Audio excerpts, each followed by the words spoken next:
Okay, hello everyone, and welcome. I'm Gary Huggins, Executive Director of the Direct Selling Education Foundation. We're very happy to have you here with us. We know we have some folks still coming in, have a large audience today, really excited about all of you being here. And also excited about our special guest, Dr. Monica Hernandez, who I'll introduce a little more formally in a moment. She's going to talk with us about demystifying customer journey mapping. And you know, as direct selling companies drive toward a more customer-centric approach, developing that journey map is going to be essential to success, we believe. And this is visual representation of every interaction that your customer has with your brand along that journey draws on the power. This can allow you to draw on the power of storytelling, not only to engage your customers, but provide our companies, we think, with actionable insights that will lead to better serving your customers. So really excited about this discussion and where it's going to take us. You'll remember that it's part two of our three-part DSEF Insight series on customer-focused journeys. And in this one, you're going to get that blueprint for mapping your customer journey from their initial contact through where we want to take them, right? The ultimate goal of increasing purchases and building long-term brand loyalty. The strategies and principles that our guest, that Monica will share with us today, are clearly timely and relevant, as well as our business model continues to evolve. So really excited about that conversation. And just to preview something for you as well, for those executives who have an interest in digging in a little deeper, and talking about specific challenges that you're facing as you kind of move along this journey and you create these, this journey mapping process. Dr. Hernandez has graciously offered to make herself available to do a deeper hands-on dig to address those specific challenges that you're facing and having in the near future. So we're really excited about that and really appreciate Dr. Hernandez being available to do that. With that, let me more formally introduce Monica. She is the Marketing Operations and Analytics Department Chair and Associate Professor of Marketing at St. Edward's University in Austin, Texas. The now very warm Austin, Texas, I understand. Monica, thankful for that. She was a Fulbright U.S. Senior Scholar to Spain from 2018 to 19. And she's published more than 20 articles and 3 book chapters specializing in the customer experience, digital marketing, and international marketing. Monica also had a 9-year career in international business prior to moving to academia. So a lot to share with us. And just for our audience, before I hand it off to Monica, let me say we want to make this as interactive as possible. So please, as Monica is going through her presentations, share your questions through that Q&A function. We really want to hear from you on what your specific challenges are and try to think specifically about what those objectives are as you think about moving your customers through this process of stronger brand loyalty and increasing purchases and all those things that we want to see happen. And Dr. Hernandez looks forward to addressing those after the presentation and really digging into that discussion. So with that, let me hand it off to Monica to take us through. Thanks, Monica. Hello, thank you for having me. I'm delighted also to have this conversation today about this frequently misunderstood and misused tool, the customer journey mapping. Let's start from a simple definition, if you will. Okay, the customer journey map supposed to achieve better outcomes for our customers. The ideal map will help us to understand the customer needs. Therefore, we should be able to identify current gaps in our procedures and systems that, once resolved, ideally will be moving forward our customer experience towards the next level. I'll explain more next. The basic definition that I just showed to you addresses the some of the benefits that you can obtain by mapping the customer journey. And well, as I just said, it helps you to understand the customer journey through the customer perspective.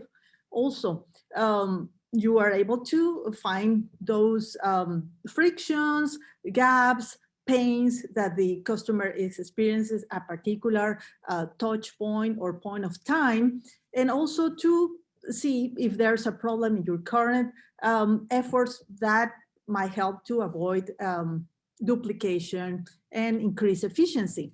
However, most definitions fail to illustrate that the customer journey map can be used for other purposes.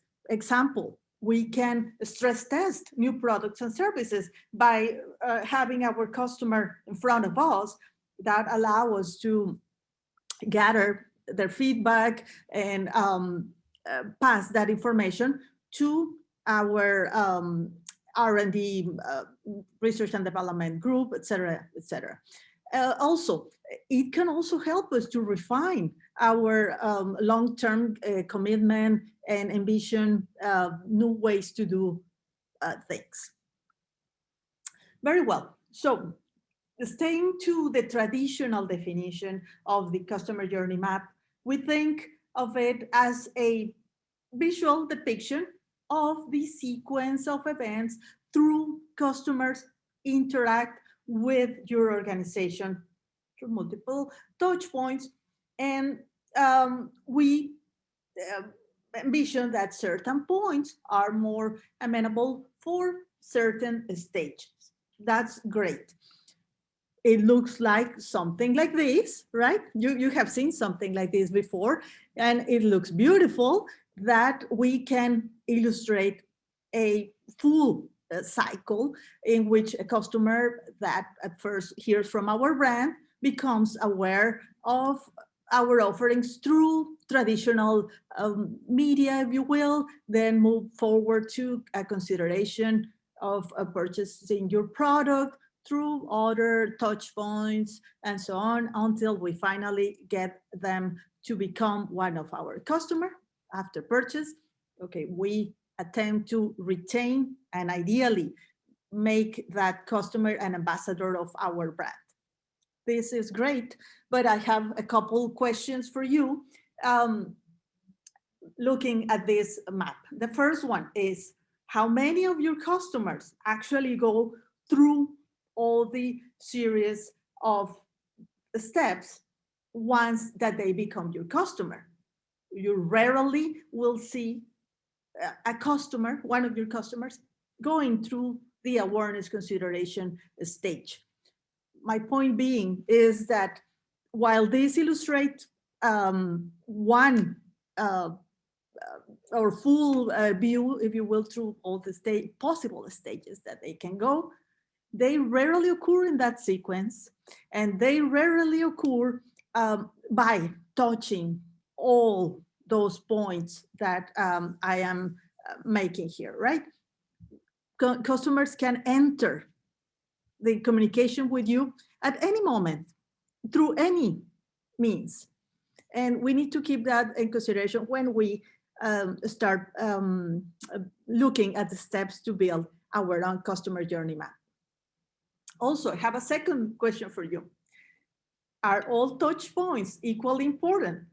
And this is a great question because you might say, definitely the company invests considerably in paying a direct salesperson that is going to spend several minutes, even hours, with a customer. Cannot be compared with a quick click or a quick look at your app, right? But if your company is interested in being a customer-centric company, you need to understand that for the customer, all touch points are equally important. You need to provide exceptional service. You need to provide exceptional customer experience from any of those touch points. And this is particularly true if your company has or attempts to have a omni-channel presence. Very well, so if this is not the real sequence for a customer journey, how does it look like? It looks like more something like this.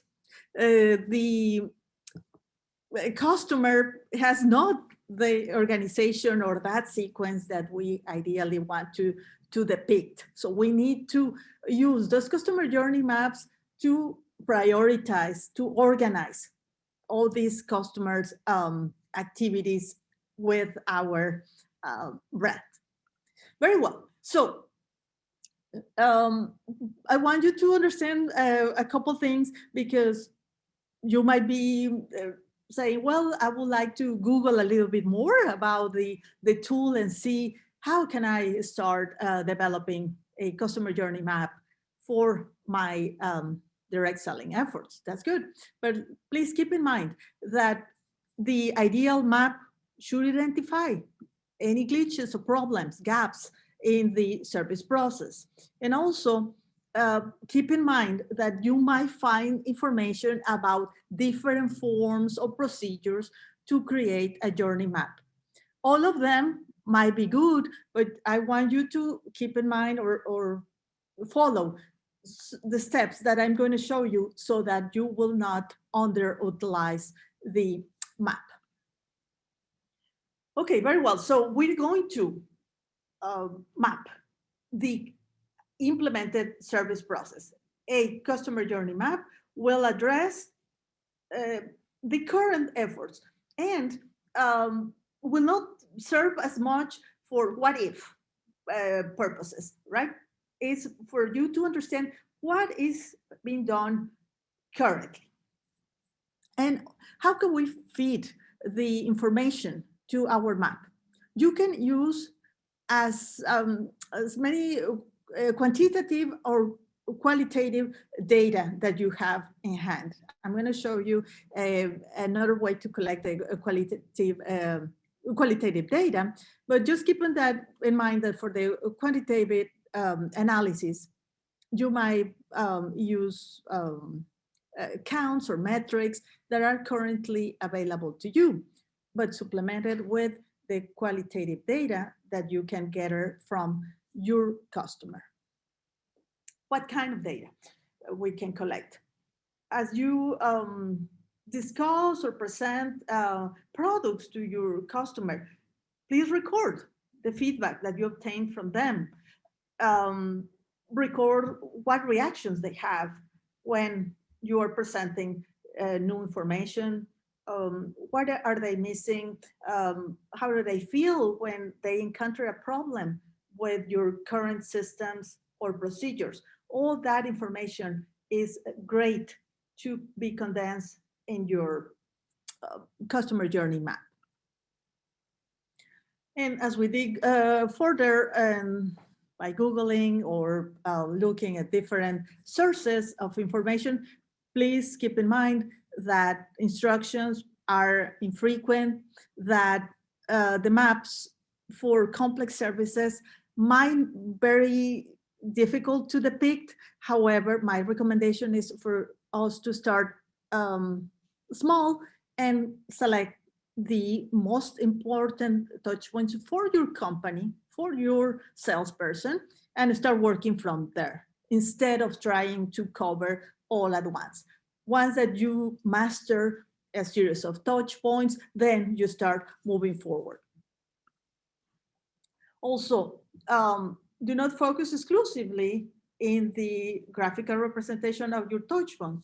This should be only the step number one, because once that you have identified the key touch points, you should be move forward and tie those touch points with specific actions, specific objectives that you want to accomplish to offer ultimately a better customer experience.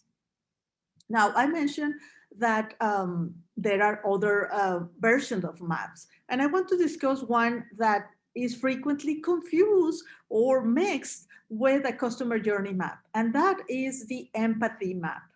The empathy map looks like something like this. And the purpose of the empathy map is to collect consumer insights. The consumer insights will address, okay, as you can see here in the head, how the consumer think about your brand, about your products. As you can see here, the eye, what the consumer is actually seeing about your brand, the current perception that they have. Well, here we don't see the ear, but we can also record how the consumer is being influenced by other friends, social media, experts, and so on. What are they saying about your brand?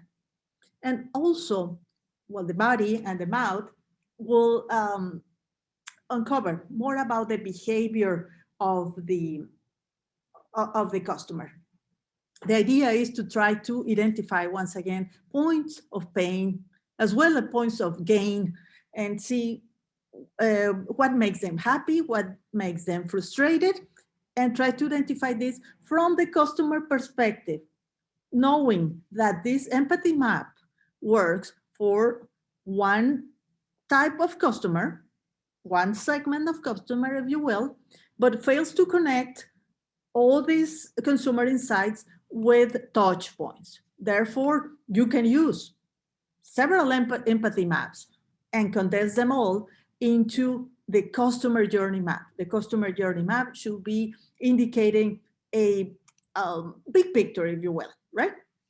Okay, so I hope this clarifies a little bit of what is the difference between the empathy map and the customer journey map. Very well, okay, so yes, I want to know more about how to depict this customer journey map. First of all, please plan and identify the critical points. Once again, it can be done at the individual level, it can be done at the team level. Ideally, get involved a larger number of people in the organization, but once again, let's start small. Once that we identify those points, we're going to develop those categories of initiatives that can be cross-functional, that can be managerial functions, that will be relevant to that particular touch point. And last but not least, this is a continuous effort, please conduct research. Ask directly to your customer, what is their experience? Yes, I'm ready to start depicting. Very well, but first, okay, we need to define a specific time period to create our journey map. Remember, we have several stages that are occurring at the beginning of the interaction of the customer with our brand. The awareness, the consideration stages, for instance, and moving forward, a second time period will be the actual sale or service period. And last but not least, the post-sale period. Now, once that we have that, let's list all the key organizational points on top of a table, if you will. I'm going to show you an example. And once that we have that, we develop the actual actions based on our objectives. I see people failing to connect their customer journey map with their actual goals. Here is where we're going to put everything together. Well, very well. So first we define the time period, and then I wanted to show you this group of customer journey maps together. Once again, addressing different points, pre-sale, sale, and post-sale activities. But I want you to see that there are several activities occurring from the consumer perspective, once again, at pre-sale, during sale, and after sale. The need for communication, the need for education of the consumer will vary based on those. And I'm giving you here several examples of ways to resolve those particular activities or needs occurring at certain points. Let's take a look at the purchase, which might be one that you might be more concerned about. And we call this the moment of truth, that critical point of time in which the consumer will realize that your product is resolving their needs. What can we do to reach quickly that moment of truth so that we move forward with our purchase? For instance, you can typically rely on demonstration, presentations, trials, but you can also supplement all those efforts with other digital means, watch videos, also influencer videos and so on, so that we can push the consumer a little bit further. But once again, whatever terminology we are referring to, basically those three points in time, if you will. And this is more how a customer journey map will look like, rather than that beautiful sequence, because once that we list our touch points on the top part, okay, we can start moving row by row, listing the specific areas and actions that are going to be completed for your customer. Just keep in mind that the touch point definition might be different for every company. For some companies, the touch points are better defined by events or the time in which the customer is moving forward or based on their needs. And other companies better define their touch points as a different channel or a specific location that allows the interaction with the customer. Either one is valid as long as we are able to identify them and add them to our table. Think of terms that they are the key building blocks for your journey map, whatever you decide for them to be. Last but not least, and here is where most of the customer journey maps are misused. They are able to depict the touch points, the sequence, but they do not provide a specific action. What I'm going to do to increase the customer satisfaction, what I'm going to do to move the customer experience to the next level. Okay, here is where we're going to be listing examples of activities or actions that we're going to complete. Let's take a look at an example. All of us perhaps familiar with the hospitality industry. Example of a period could be the pre-service, and let's pick social media as our touch point, assuming that you as a direct seller rely a lot in social media, word of mouth.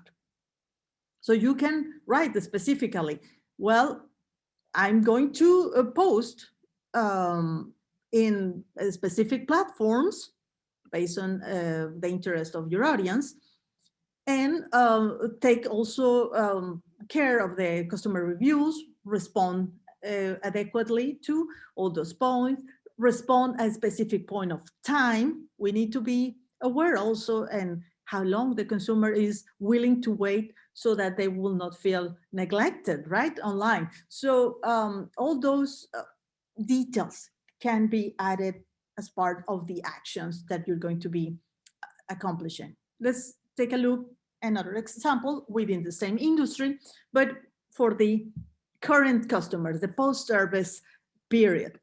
And let's pick the employee support, which is something that you frequently do.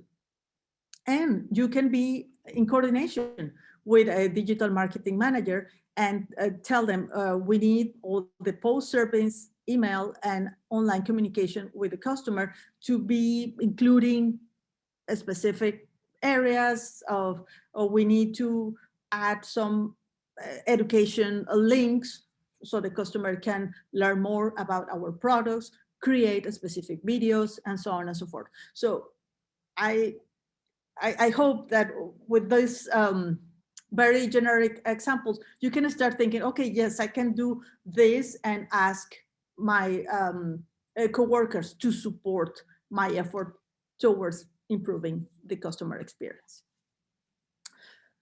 Well, once again, this last part can also vary by industry. Some companies might define those actions more as a managerial practices, for instance, the customer employee support that I mentioned earlier, or as a cross-functional activity, because let's say if you deal also with a retailing area, you might need to coordinate with people in a store. Well, once that you are able to identify those three parts of your customer journey map, try to communicate with the leaders in your organization so that they can see that the impact of your customer experience might be seen in the bottom line in the long run. And also ask them to help you to provide ways to innovate, because that innovation also might help to increase the customer experience. You can also be in touch with your customers and invite them to the so they can provide you feedback on real time. See the research effort as something that is ongoing, particularly in these times, which are difficult for most of the customer. Their needs have evolved. So we need to be aware of those new needs or the old needs, how they have changed over time.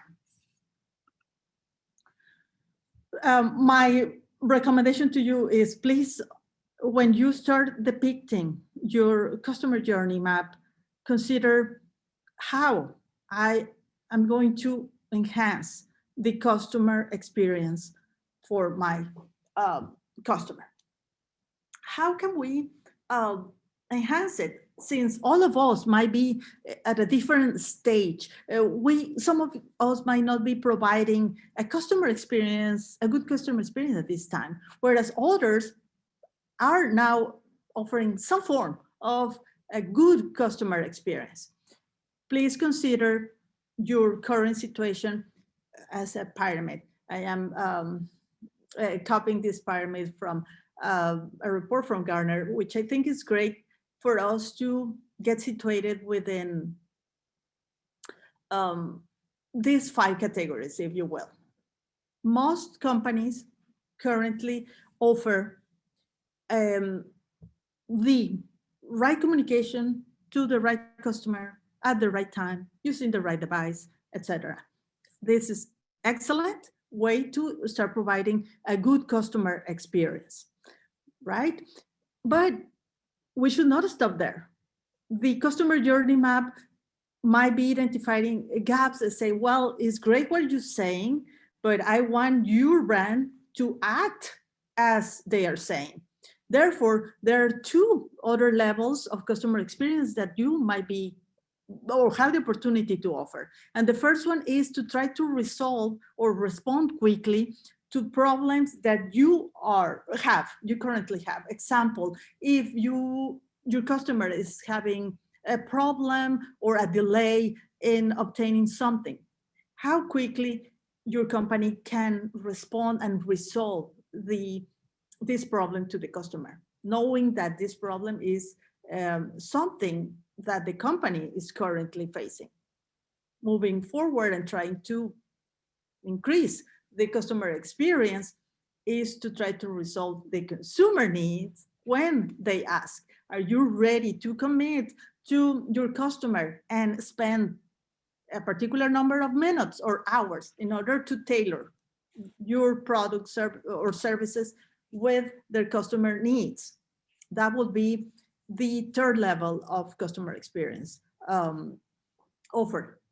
Moving forward, okay, if you already offer all that, okay, you can still improve the customer experience by anticipating what is the consumer needs.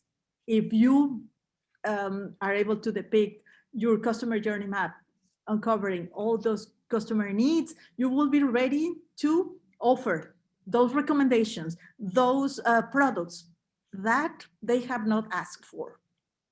And last but not least, okay, if you already do all that, that means you're offering excellent customer experience, you can still improve even more. If you try to empower your customer, you try to innovate and provide something else that make them feel better, that make them grow as a person. You might say, like, what kind of companies will do that? Let me give you a simple example. Think of terms of Apple when they first introduced the iPhone. That changed the customer power forever. I mean, there are opportunities to innovate and provide something else, go above and beyond the customer. And this one also can be more from the philanthropic side, if you will. So there are ways to do it. It's a matter of us to understand where we are and try to resolve it for the customer. Well, I hope with this pyramid, you might have something to think about in the next few days and see, okay, what can I do for my customer next? Monica, that is great. Thank you very much. And a couple things. One, I should have mentioned as we began that Monica's presentation will be available on the DSA website. We've had a few people ask and wanted to make sure that that was the case. So yes, you can get it there. And I believe in the chat is the specific web address.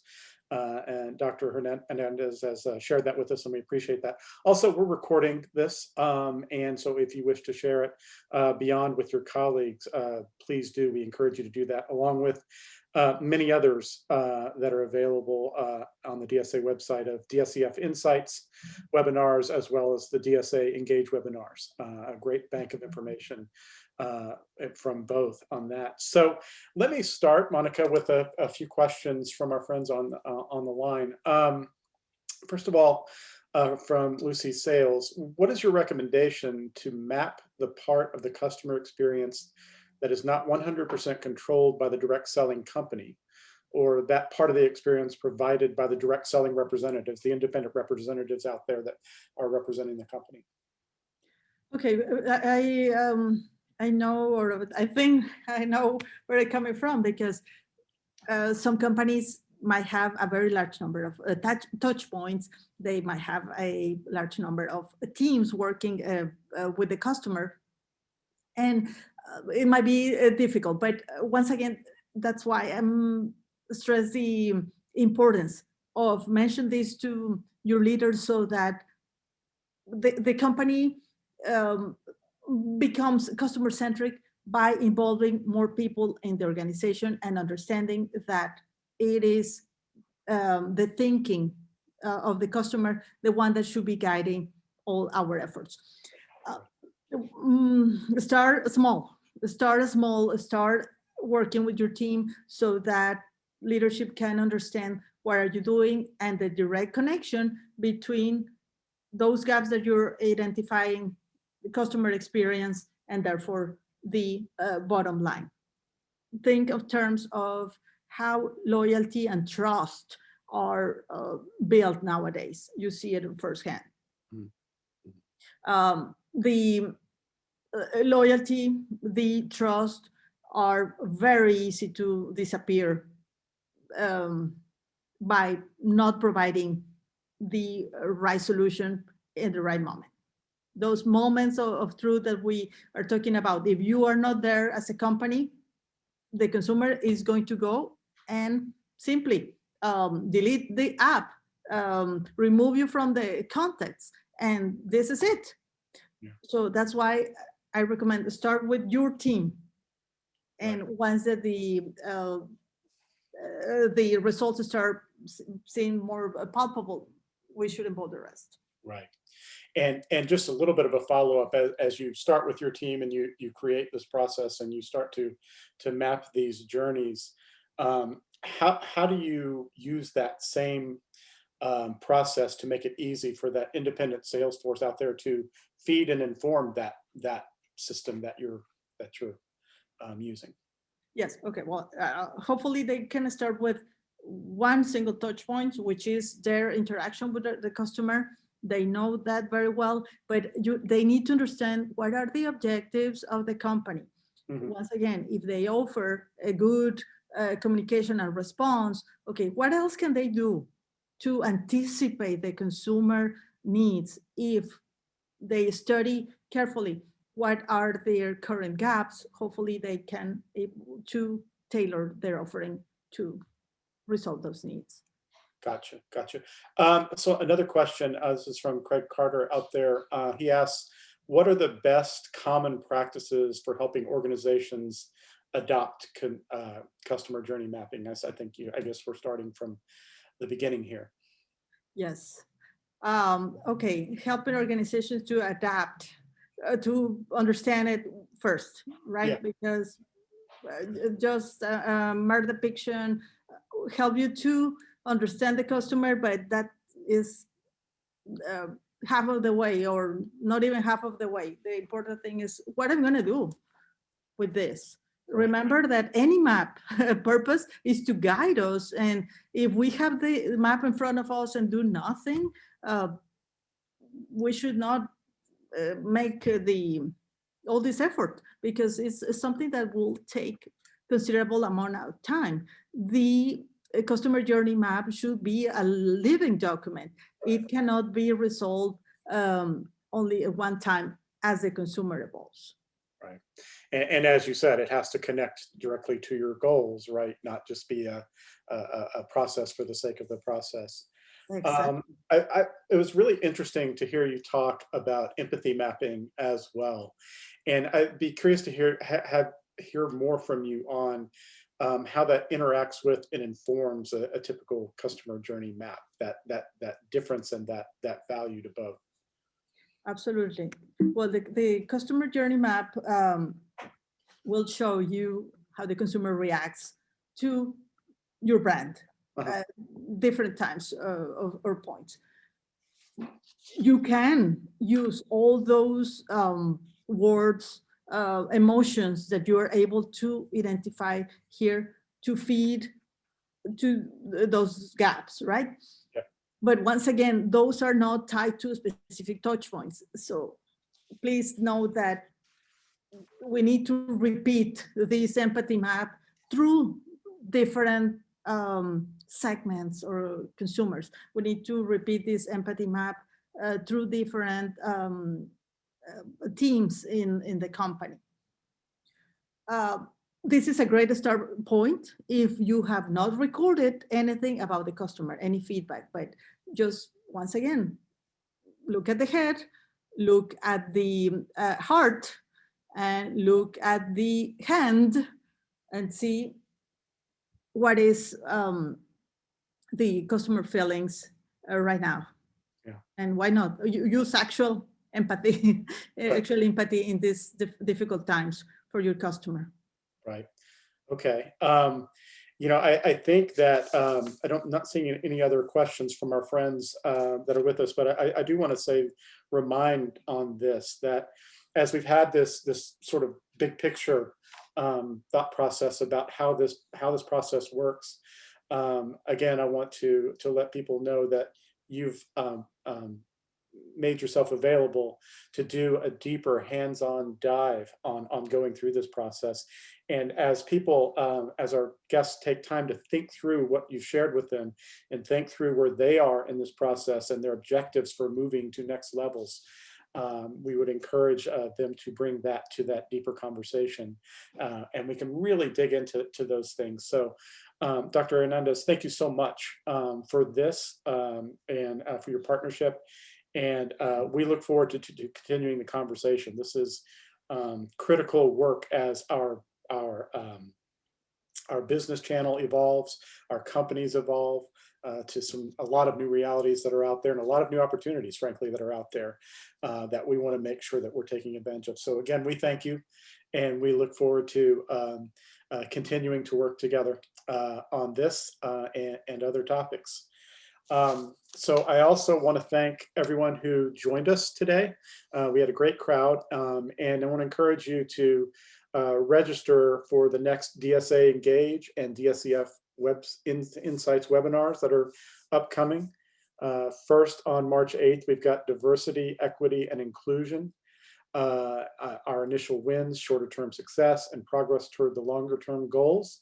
That will be part of the DSA Engage series. We hope you guys will join that.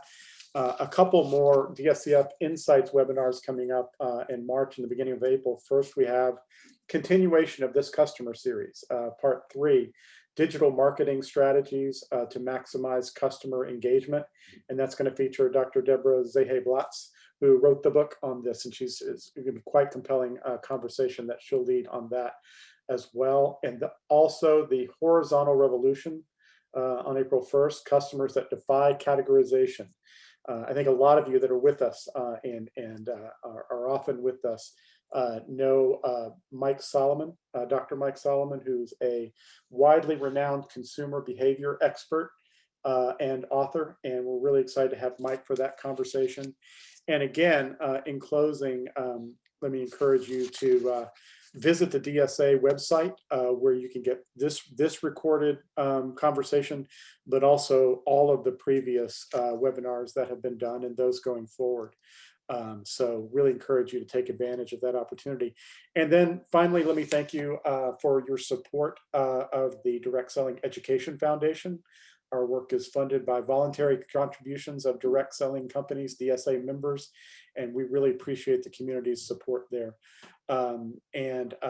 Thank you once again for being with us. And also one final announcement, please join Joe Mariano for a special Facebook Live announcement at 2 that is upcoming. So we look forward to that as well.